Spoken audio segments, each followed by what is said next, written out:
안녕하세요. 최다은 변호사입니다. 오늘도 통신매체 이용 음란죄에 대해서 좀 말씀을 드리려고 해요.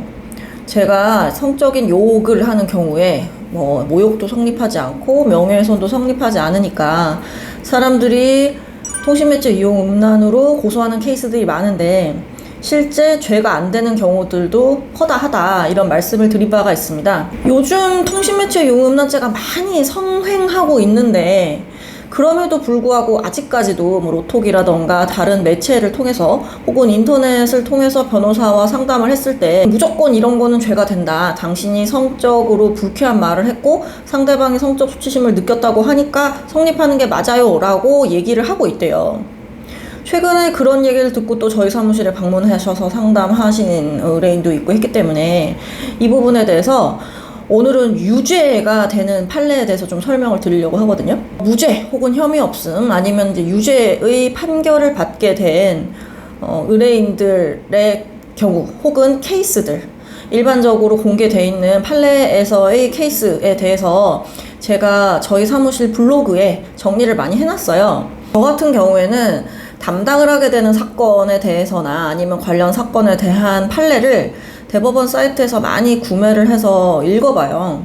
최근엔 어떤 유형의 판례들이 나오고 있는지 혹은 오늘 상담하셨던 분과 유사한 판례가 어떤 게 있었는지 이런 것을 계속 업데이트하면서 찾아보기 때문에 어떤 경우 유죄, 어떤 경우 무죄에 대해서 상담을 좀 정확하게 해드리려고 노력을 많이 하고 있는 편이거든요. 무조건 성적인 욕은 무죄 아닙니까? 라고 물어보는 분들이 계셔서 유죄 부분에 대해서도 정리를 해놨으니까 법률사무소 월인으로 검색해서 네이버로 블로그로 들어가시던지 그렇게 하셔서 사건 소개란이나 성공 사례 글을 한번 참조해보시면 도움이 될 것 같아요. 통신매체 이용 음란죄가 혐의 없음 처분이 나오거나 단순히 욕을 한 것만으로 죄가 안 된다고 한 이유는 아시다시피 자기 또는 다른 사람의 성적 욕망을 유발하거나 만족시킬 목적이 있었는지 여부에 따라서 유무죄가 갈리는데 이런 목적이 없기 때문에 혐의 없음 처분이 나온 거예요 라고 제가 설명을 드린 적이 있잖아요.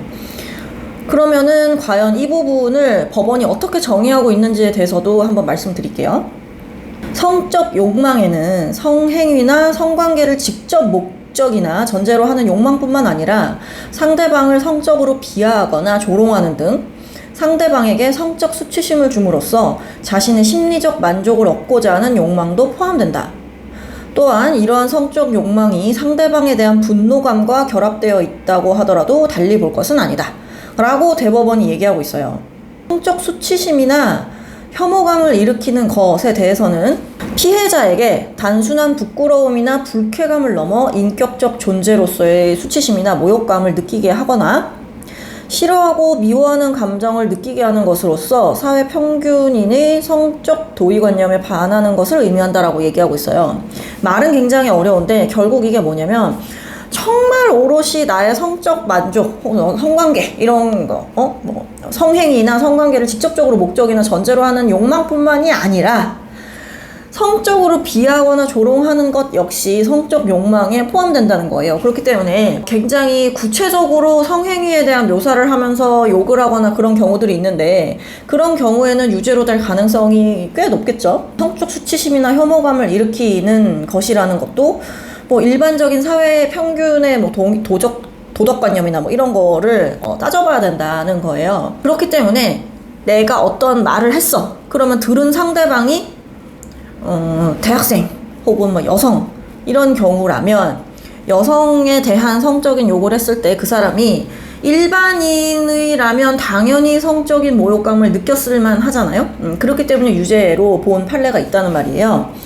이거에 대해서 한번 설명을 해드릴게요. 이 사건은 뭐였냐면 한 번도 만난 적이 없는 지인의 소개로 한 번도 만난 적이 없는 사람인데 가끔 연락은 했던 것 같아요. 연락을 하면서 나 지금 속옷 가게에 와 있다 이런 얘기를 하면서 누구누구씨 되게 야한 속옷 입을 것 같은데 상상하니까 굉장히 흥분되고 좋네요 이런 말을 했어요. 이 사람은 뭐라고 했겠어요? 장난이었다고 얘기했겠죠. 장난이고 뭔가 친근감의 표시로서 한 말이지 내가 무슨 대낮에 밖에 돌아다니면서 성적 욕망을 충족시키고 만족시키려고 이런 말을 한 건 아니다 라고 주장을 했을 거란 말이에요.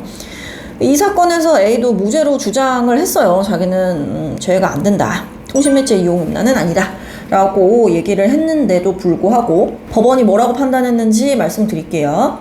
피고인이 피해자에게 보낸 이 사건 범죄 사실 기재 메시지는 피해자뿐만 아니라 피해자와 같은 성별과 연령대의 일반적이고 평균적인 사람들의 성적 도의관념에 비추어 성적 수치심이나 혐오감을 일으키는 말에 해당하는 점, 피해자는 위 메시지로 인해 성적 수치심을 느꼈다고 진술하는 점, 피고인에게 피해자로 하여금 성적 수치심을 느끼게 하려는 목적이 있었는지 여부는 이 사건 곡소 사실의 구성 요건이 아닌 점 등을 종합해보면 피고인은 자신의 성적 욕망을 유발하거나 만족시킬 목적으로 성적 수치심이나 혐오감을 일으키는 메시지를 피해자에게 보낸 것이다. 그렇게 볼 수 있다. 라고 해서 벌금 500만 원이 선고가 됐네요. 통신매체 이용 혐의를 받는 분의 대부분은 장난이었다. 걔랑 나랑은 요 정도의 농담을 주고받을 수 있는 사이였기 때문에 상대방도 전혀 이런 걸로 성적 수치심을 느끼지 않았다. 라고 주장을 하거나 너무 화가 나서 욕을 하다 보니까 제가 좀 선을 넘은 욕을 했네요. 전 성적 만족을 얻을 목적은 없었어요. 라고 하면서 다 무죄를 주장한다. 그렇다면 모두 그런 사람들에게 혐의 없음이나 무죄가 선고되느냐? 아니라는 거예요. 이 사건처럼 보편적으로 그 피해자의 연령과 성별에서 성적 수치심을 느낄 만한 말이었는지 표현이었는지 그리고 나와 그 사람의 관계 등 여러 가지 조건들을 따져서 유무죄를 판단하기 때문에 무조건 내가 욕을 한 거기 때문에 나는 성적 만족을 느낄 목적이 없어 이런 식으로 무죄 주장을 하는 게 먹히지 않는다 라는 점 좀 확인하셨으면 좋겠어요. 일반적으로 얘기했을 때 어떤 사람과 성적인 농담을 주고받았어. 그랬을 때 자, 농담이라고 말씀드렸습니다. 성적인 농담을 주고받았을 때 평소에 그 사람과 그런 농담을 주고받을 만큼 친분이 있었는 사이인지 서스름 없이 그런 말을 할 수 있는 사이였는지 같은 것도 당연히 보고요.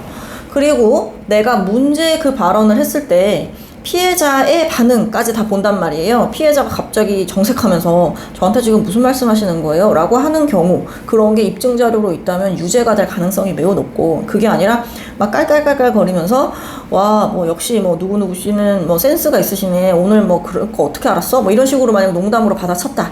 그러면 통신매체 이용 음란죄가 안 될 가능성이 높아요. 그래서 저한테 본인이 했던 내용 그 다음에 고소장의 내용만 가지고 이거 유죄입니까 무죄입니까 라고 대뜸 물어보시면 제가 말씀을 드리기가 어렵고요. 다만 그 당시에 어떤 식으로 상대방이 반응했는지 여러 가지 상황에 대해서 아마 경찰 조사를 받아야지 그런 상황에 대해서 좀 구체적으로 알 수 있고 또 그런 증거가 있는지에 대해서 알 수 있을 것 같은데 앞으로 이런 부분을 판단해 보세요 라는 조언을 넘어서서 유무죄입니까를 전화 상담이나 방문 상담으로 말씀드리기는 어렵다. 그런 말씀 드리고 싶어요. 기본적으로 정말 친한 사이가 아니면 이런 농담을 하시면 안 되고요. 그 다음에 아무리 상대방이 나를 기분 나쁘게 했다고 한다고 내가 심한 욕을 한 게 용서받을 수는 없습니다. 그렇기 때문에 항상 사람과 대화할 때 연락을 주고받을 때 조심하시는 게 좋을 것 같아요.